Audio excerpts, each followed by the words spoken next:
whip, just a piece of rope being swung round like a hammer throw. That's how you want to think about it. All of that power and weight is right in the end of my knuckles, and the faster I can whip it, the more damage it's going to do.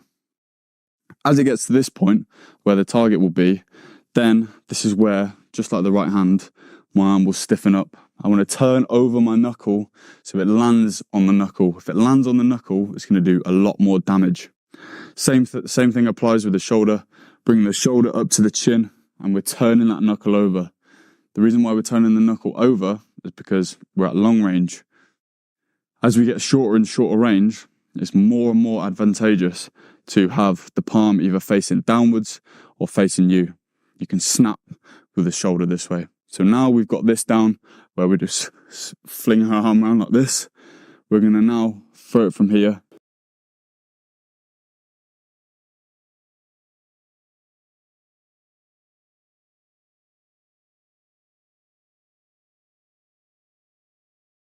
Where we just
keeping that arm relaxed still.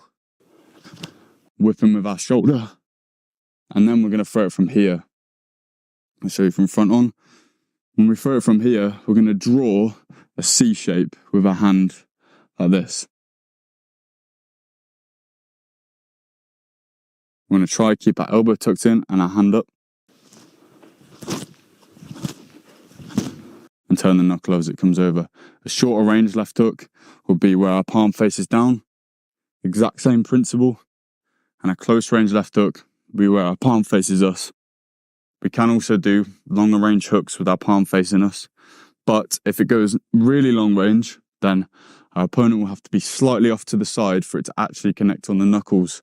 We don't want it to be a slap where the punch lands like this, because that'll just get you a warning, or even worse, point deducted, or even worse, disqualified if you keep doing it.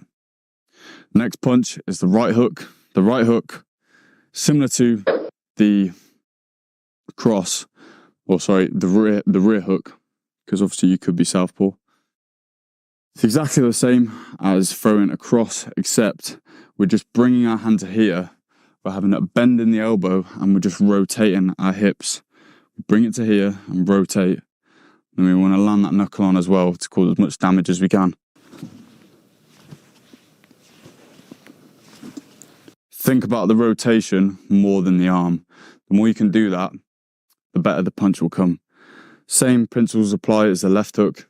We keep our arm relaxed and we can draw that little C as well, especially if we're going for those long range. And short range, mid range, long range. The next punch is the left uppercut. The left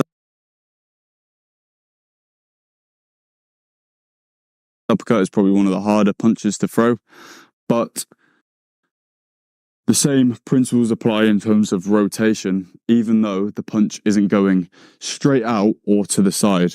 Because it's coming up, that's why it's so hard to throw, because we're still focused on the rotation of our hips horizontally whilst we throw the punch upwards.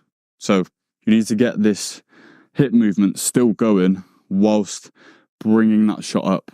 That's the hard bit about it.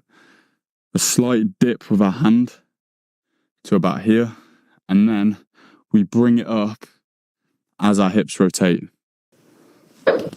And again, we want to keep our arm nice and relaxed. You can go long range. Oh. Oh. You can go mid range. Or you can go short range. When we go short range, we want to actually use a slight dip in our knee. The other two ranges, we just want to focus on the rotation of our hip. But when it's short range, we kind of want to get under and through the middle of our opponent's guard. So we have a little dip and then we come up, landing right on the knuckle, making sure our palm's facing us. The right uppercut, again, similar to the other punches with the backhand, or the rear uppercut, should I say. We're letting gravity slightly to drop our arm like this, and then we sort of guide it upwards with the rotation of our body as it gets to here, and then we tense on impact. Again, we want to kink our wrists so that we're landing on the knuckles. As it lands, then it tenses. It doesn't tense up before. I said we're guiding the weight of gravity with our arm, and that means that our arm has to be completely relaxed for it to actually be fast enough to generate any power. So it's got to be relaxed. And then we guide it up with the rotation of our body. Again, you can do it at different ranges. You can bring it longer. This means we're going to draw a bigger C.